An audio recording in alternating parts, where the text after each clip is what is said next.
Welcome back. Bulletin का बाकायदा आगाज कर आपको बताएं कि मुल्तान को शिकस्त देकर लाहौर कलंदर्स मुसलसल दूसरी बार पाकिस्तान सुपर लीग का चैंपियन बन गया।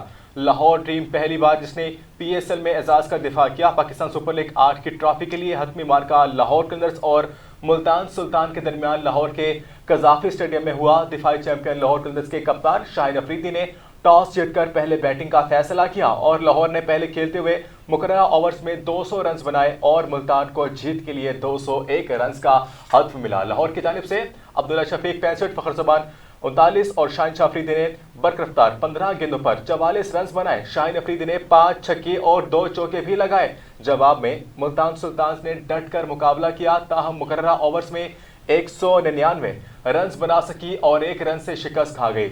मुल्तान की जानिब से रली रसो 52, रिजवान 34 और खुशदिल शाह 25 रन बनाकर नुमाया रहे। फाइनल मैच में कबल पॉइंट इवेंट के रंगारंग इख्तितामी तकरीब में हुई, जिसमें नामवर फनकारों ने अपने फन का मुजाहिरा किया, जबकि इस फतह पर लाहौर कलंदर्स को वज़ीर आज़म शहबाज शरीफ ने भी मुबारकबाद पेश की है।